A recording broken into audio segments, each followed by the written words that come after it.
سلام خوبی؟ من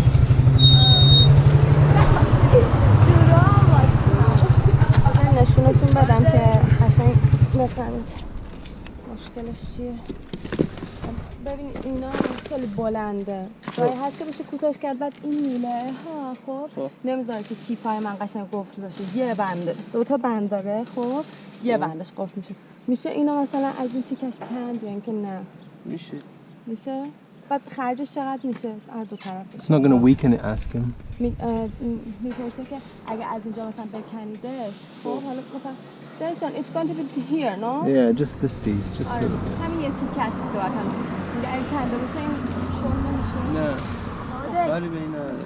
این یه تیکه رو ما میبریم، هم اینه هم اونه. بله بعد اینا ببینیم اینا خیلی بلنده. اینا هم سارشه برات میبرم. آره هی به ببینم کیفو سوراخ بارش خری داره. اینا هم شما می‌خواد بله بعد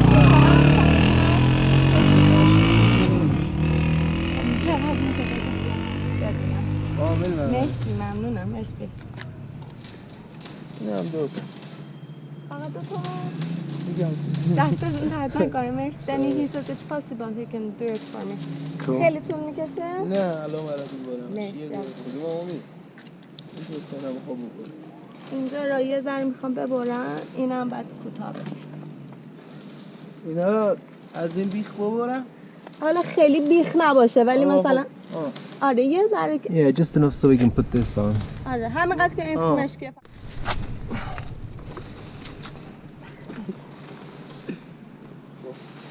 چی باعث جوری جو مشکل نداره اگه میخواد سوار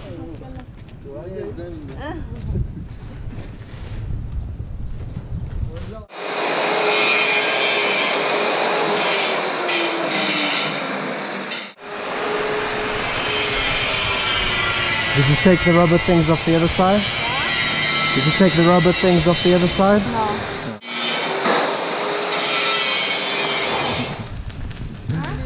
What are they saying? He's asking, did you come from Farmestan here? Vale.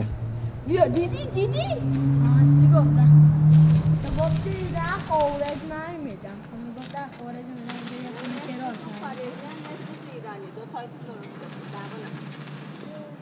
یکیش میرانی یکیش Ask him he's not too young to ride a motorbike? چی؟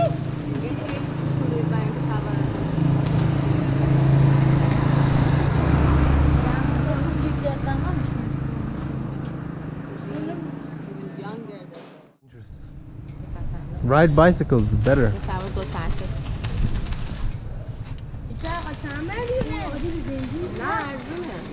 They're asking your bicycle first.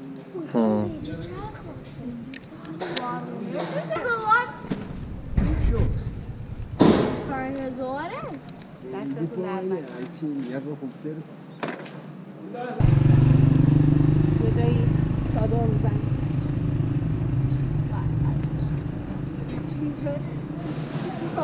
try now. Let's try the black ones. I want بس در نه.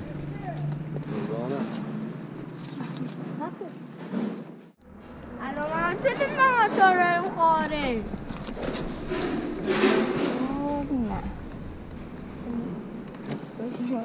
I need to move this up a little. ها؟ چی؟ نه این دو چرخ‌ها قیمتی نداره.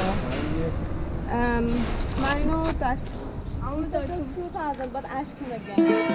You ask him. How am I supposed to ask him?